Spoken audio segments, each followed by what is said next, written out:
Hola, aquí el Capitán Patapal al habla.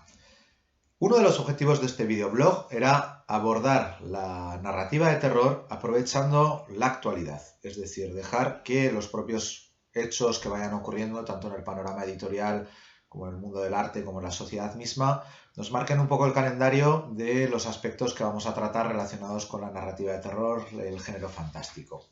Bueno, esta semana tenemos dos grandes elementos que han marcado un poco la actualidad. El primero es la pandemia, ya la podemos llamar así, del coronavirus, que como va para largo, pues corre tal vez un poco menos prisa abordarlo, ya le daremos cancha la semana que viene seguramente.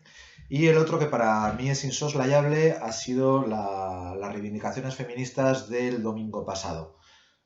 Llamada huelga feminista, pero bueno, es un poco más amplio, es más que un simple movimiento de huelga de trabajadores, de trabajadoras, va más allá. Y creo que es un tema que también hay que tratar desde el punto de vista de la literatura y la narrativa de género fosco, de género de terror, de género fantástico. El primer elemento, la primera pregunta clave que habría que plantearse es precisamente esa. ¿Merece la pena tratarlo? Yo creo que sí. Más allá del tema del negacionismo, que se dice que estamos ya en igualdad, entonces todo se irá encajando solo, es un tema sobre el cual soy muy escéptico, porque como buen ingeniero sé que muchas teorías solo funcionan bien con las gallinas esféricas en el vacío, es decir, hay que tener en cuenta los factores sociales, hay que tener en cuenta la inercia, y en el tema de la literatura y las mujeres tenemos una inercia muy grande, una inercia que viene de siglos, una inercia que ha provocado cosas, por ejemplo, como que haya grandes autoras muy famosas que hayan usado seudónimos masculinos y que no se haya dado el caso contrario. No conozco a ningún gran autor que haya tenido que recurrir a un seudónimo femenino para poder publicar o para llegar al gran público. Este ejemplo se podría extrapolar a muchas otras cosas. Pero me gustaría poner el acento en la propia actualidad. Estamos organizando un pequeño proyecto con la Biblioteca Fosca, con Calabazas en el Trastero, y uno de los puntos que ha surgido es, por ejemplo, la participación de mujeres en los números de Calabazas en el Trastero. Hace unos cuantos números solo había hombres seleccionados dentro de los autores. Esta es una realidad. Es cierto que hemos tenido números, como por ejemplo el POE en el que estoy trabajando, en el que la paridad es más equilibrada, es más real, digamos. Y esto suscita una serie de reflexiones. En Calabazas el Trastero las obras son anónimas, nunca las elegimos en función del autor, las explicas se abren más tarde. Y en principio es una convocatoria bastante abierta en la que hemos llegado a tener una muestra de 200 y pico autores, con lo cual plantea cuestiones. Bueno, fue precisamente la convocatoria de POE donde tuvimos el récord de participación y es quizás el número en el que más autoras fueron seleccionadas. Todo esto nos plantea una serie de cuestiones. Creo que es bastante evidente, si miramos en nuestro alrededor, que hay una cierta inercia social que va cambiando, por suerte, en la que los hombres todavía tenemos mayor facilidad para tomar la palabra. Y tomar la palabra incluye cosas como enviar relatos a concursos, intentar que nos publiquen, aparecer en las antologías o incluso ocupar los espacios cuando estamos en jornadas de literatura, etc. Quizás porque mi trayectoria vital ha sido un poco extraña y me he estado viviendo en el lado del espejo los 10 años que me quedé en casa ocupándome de los 5 canijos. He visto un poco más el lado que suele quedar reservado a las mujeres en la sociedad. Y sí que es cierto que cuando solamente con el hecho de pasar más tiempo en entornos más feminizados, basta para darse cuenta de que las inercias están ahí, las llevamos dentro, nos han criado con ellas. Yo tengo 40 tacos, creo que casi todos los de la generación que crecimos en los 80, como diría el Reno Renardo, somos conscientes de esta influencia que hemos tenido. Somos conscientes también de que empezaron a suceder cambios, empezó a haber una inercia que también busca otros cambios, pero bueno, la inercia está ahí. Entonces, sí que es cierto, creo que es innegable que las voces en literatura femenina todavía no están siendo escuchadas todo lo que deberían ser escuchadas, teniendo en cuenta que no es una minoría. Las mujeres forman parte del 50% de la especie humana. De hecho, creo que porcentualmente es ligeramente superior, no lo sé. Bueno, no estoy seguro, pero vamos, por ahí va. Entonces no podemos hablar de minoría. Bien, cuando digo que no están suficientemente representadas, me refiero en el amplio sentido de la palabra. Si este lunes elegí poner en sorteo para nuestro mini concurso, que intenta dar un poco de visibilidad a todas esas autoras que existen, una obra de Conchi Regueiro, no fue anodino tampoco. Me acuerdo de un hispacón que iba charlando con ella por la calle y me habló de Emilia Pardo Bazán. Y la verdad es que sentí bastante vergüenza porque del mismo modo que prácticamente nadie que se interese por la literatura española pasa por alto pues a Gustavo Adolfo Bécquer, ya que hayan leído a Emilia Pardo Bazán pues ya no es tan seguro. Y francamente es un poco preocupante, dado que es una autora que debería ser de primera línea y que, vamos, tiene un peso cultural enorme dentro de nuestra narrativa y de nuestra cultura. El pasar por alto personajes de este calado muestra hasta qué punto incluso los clásicos no los tenemos tan reconocidos como deberíamos. Este es un primer punto. Luego hay un segundo punto. Dentro del propio elenco de autoras que actualmente están trabajando el género de terror, también vemos que no ocupan tanto espacio como estadísticamente deberían ocupar. Aquí también hay un tema particular. Me acuerdo cuando estábamos en Nocte, que era curioso porque dentro de los socios de honor había más socias de honor y dentro de los socios numerarios había menos socias numerarias. Es decir, daba la impresión de que hay una minoría que va contra viento y marea y que los méritos son tan evidentes que al final están ahí en el candelero. Pues como podría ser el caso de Emilia Pardo Bazán, el caso de Mary Shelley, el caso de Edith Wharton. Y luego creo que hay una enorme masa que no tiene esa visibilidad que nosotros adquirimos de un modo natural, seguramente porque desde un punto de vista cultural tenemos esa inercia, tenemos esa facilidad porque nos han criado un poco para ello. Entonces, para mí negar esta dinámica social me parece un poco osado. No sé, va un poco contra la percepción que tengo desde los años que llevo en el circo este del fandom, del género fantástico y de la literatura en general. Y esto es un primer punto. Creo que realmente hay todavía una inercia que nos impide disfrutar de esa narrativa, de esa literatura generada por la mitad de la población, por el género femenino. La segunda pregunta clave es, y esto tiene importancia, porque aquí los amantes de la meritocracia dirán, bueno, si es lo suficientemente buena, tarde o temprano nos enteraremos. Yo creo que aquí hay un error de bulto, porque primero, el tema de la meritocracia, como decía, con las gallinas esféricas en el vacío puede funcionar, pero la meritocracia está metida dentro de un sistema social, que tiene sus inercias, tiene sus prejuicios, y tiene sus tendencias. Entonces, del mismo modo que ha habido mujeres como George Sand que tuvieron que firmar con seudónimo para publicar, ha habido muchas otras que seguramente no pasaron por el aro y al no pasar por el aro no han conseguido llegar hasta nuestros días. No es simplemente una cuestión de méritos, es una cuestión de circunstancias.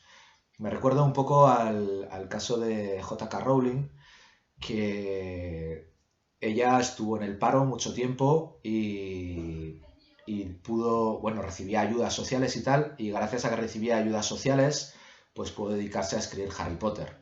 No quiero decir que sea el Estado el que hizo que Harry Potter exista, pero lo que es seguro es que si J.K. Rowling hubiera nacido y crecido en un país sin un sistema educativo como el que le permitió adquirir su formación, en un país con el sistema de seguridad social que le permitió sobrevivir y dedicarse a escribir al mismo tiempo cuando estaba en el paro, nos hubiéramos perdido Harry Potter. Quiero decir, nadie le quita los méritos a J.K. Rowling, es su talento, lo que escribió Harry Potter, sin lugar a dudas, pero también hay un contexto social que permite que eso llegue hasta donde llega. Pues en el caso de la mujer en general, eso está ahí, para mí es evidente. Nosotros ya somos de una generación más nueva, pero yo estoy convencido de que mi hermana ha tenido más dificultades en la vida de las que he tenido yo. Y voilà, eso es así. Es lamentable que sea así, pero no hay que perderlo de vista. Quiero decir, forma parte de cómo hemos crecido y no se trata tampoco de culpabilizar a todo el mundo, se trata de que reflexionemos sobre ello. Cuando hablo con mis alumnos a día de hoy, pues me gusta que sean conscientes de las facilidades que tienen y que sean conscientes también de los desafíos que tienen. Todo no está hecho ya. Así que desde ese punto de vista, pues me temo que no hemos leído a todas las mujeres de gran talento que podríamos haber leído. Estoy seguro de que nos hemos pasado muchas por alto. Otro día podemos abordar la cuestión también en función de la nacionalidad, de la clase social a la que pertenecemos o pertenecieron en épocas precedentes, etcétera. No es que el talento estuviera solo en los aristócratas. Son temas que un historiador, un sociólogo tiene que tener en cuenta. Entonces ahí está, para mí, el segundo punto clave. Primero, nos estamos perdiendo a autoras de gran calidad por el tema de los prejuicios y por el tema de la inercia social. Y por otro lado, nos estamos perdiendo, sobre todo, una perspectiva que puede enriquecernos mucho. Uno de los fenómenos que hicieron que la literatura del siglo XIX fuera tan interesante y se acelerara tanto y cogiera tantas vertientes fue la alfabetización y fue el acceso a la posibilidad de escribir primero de la burguesía y más adelante de clases sociales más modestas. A medida que ha habido más gente de procedencias sociales distintas y de realidades distintas que ha podido escribir, ha enriquecido la literatura. Esto es una evidencia también. No se trata de ver quién es el mejor, no existe quién es el mejor en literatura. Existen obras de un gran mérito y luego existen muchas perspectivas. Entonces, el otro día, por ejemplo, hablamos de las leyes del terror de M.R. James, que es un maestro de la Ghost Story. Hay una maestra de Ghost Story que es Edith Wharton, y no se trata de decidir si es mejor M.R. James o Edith Wharton. Lo que es seguro es que sería una enorme lástima si nos hubiéramos perdido a la Wharton o si nos hubiéramos perdido al James. Los dos hubieran sido una gran pérdida. Y es precisamente ahí donde quiero poner el acento. Aquí estamos perdiendo todos. Si no nos ponemos las pilas y empezamos a plantearnos, si estamos mirando todas las posibilidades que tenemos narrativas, todas las procedencias, etcétera, tenemos un gran problema, tenemos una gran pérdida. Seguramente todos conocen el tema de Oscar Wilde, ¿no? Oscar Wilde acabó haciendo trabajos forzados por una condena de sodomía. Bien, si por culpa de las leyes británicas de la época hubieran destruido la obra de Oscar Wilde, hubiera sido una enorme pérdida. Del mismo modo que hubiera sido una enorme pérdida no tener a Clive Barker. Estos autores, con una sensibilidad distinta, con una perspectiva distinta, sobre todo con unas vivencias distintas, han aportado al género de terror, al género fantástico, unas perspectivas magníficas. Han enriquecido el género. Y ese es el quiz. Más allá de las reivindicaciones sociales y políticas, como lectores, como autores, como creadores, deberíamos plantearnos muy seriamente si podemos permitirnos tales pérdidas. Cuando lanzamos Saco de Huesos, cuando lanzamos Calabazas en el Trastero, nosotros teníamos muy claro que había una cantera de escritores de terror de habla hispana de gran calidad. Y nos tirábamos de los pelos porque, a diferencia de los anglosajones, no había un tejido de literatura en formato corto que permitiera a estos autores desarrollarse. Es decir, éramos conscientes de que había un potencial muy grande y que era un potencial que se estaba perdiendo. Ese fue el motivo, el motor de la creación de Calabazas en el Trastero, ese fue el motivo de la creación de Saco de Huesos. A día de hoy sería hipócrita ampararse en que una editorial no tiene por qué ser política, para pasar por alto esta pérdida de riqueza cultural. Es muy importante que no perdamos de vista que a lo largo de siglos hemos perdido una serie de voces, pues porque había prejuicios. Ha habido prejuicios religiosos, ha habido prejuicios sociales y ha habido prejuicios sexistas. Eso es una evidencia y hay que luchar contra ello. Hay que reivindicar las autoras olvidadas y hay que reivindicar también el lugar de las autoras actuales, porque ese lugar es muy importante. Entonces, bueno, simplemente yo desde Saco de Huesos quería lanzar esta reflexión hoy, el jueves. el domingo era el momento de escuchar, porque eso también es muy importante, compañeros. Hay que escuchar. Si no escuchamos, nos perderemos de la misa a la media. Yo estos años que he pasado en casa, ojo, que no me he estado ocupando yo solo de los críos, mi mujer también se ha ocupado de ellos.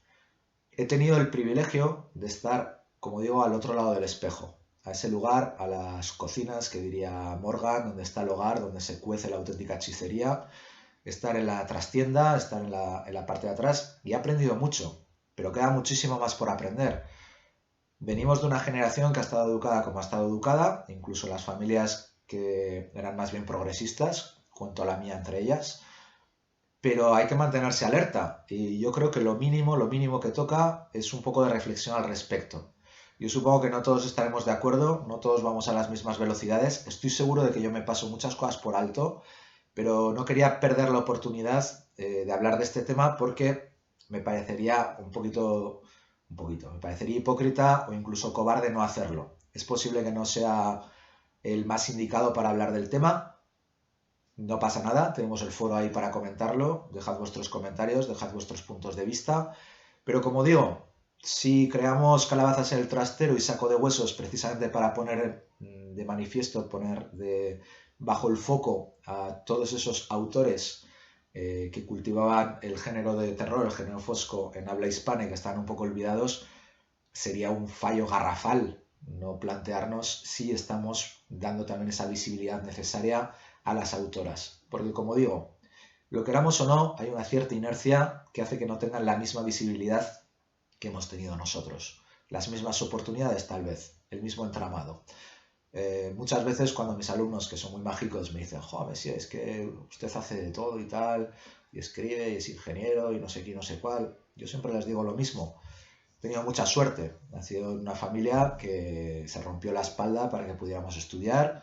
He vivido en un entorno que nos ha alimentado nuestros sueños, nos ha dado nuestras oportunidades. Y sería de una gran soberbia y de una gran vanidad decir, no, no, esto me lo he ganado yo, me lo merecía, el tema de la meritocracia y tal. No, a ver, a nosotros nos han ayudado, yo soy muy consciente de los sacrificios que han hecho, algún día os contaré en particular los realizados por mi padre y mi madre en particular, porque si mi madre sacó de huesos no hubiera existido. Y es importante decirlo, es importante ser consciente y es importante decirlo. Así que nada, un poquito larga me ha quedado el tema, ahora me tengo que volver a pirar para el kendo. Un pensamiento para todas esas compañeras escritoras, editoras, traductoras, correctoras, lectoras, ilustradoras, que nos han ayudado tantísimo en Saco de Huesos, que han formado parte del núcleo inicial de Calabazas en Trastero o de fases posteriores. Sería muy largo nombraros a todas, pero que sepáis que, bueno, yo por lo menos no me olvido del tema y no es reivindicar por reivindicar. Creo que es francamente importante que tengamos ese reflejo, ese acto reflejo de decir, estáis ahí y merece la pena escucharos y no es por ningún tema altruista, es por egoísmo puro y duro. Sin ciertas autoras, sin ciertas escritoras y ciertas musas, no estaríamos donde estamos ni como lectores, ni como autores, ni como creadores, ni como huesos en el saco. Así que nada, un pensamiento para las calabazas. Nos seguimos viendo por el trastero. Dejad vuestros comentarios y nos vemos la semana que viene seguramente hablando de pandemias. Hasta pronto.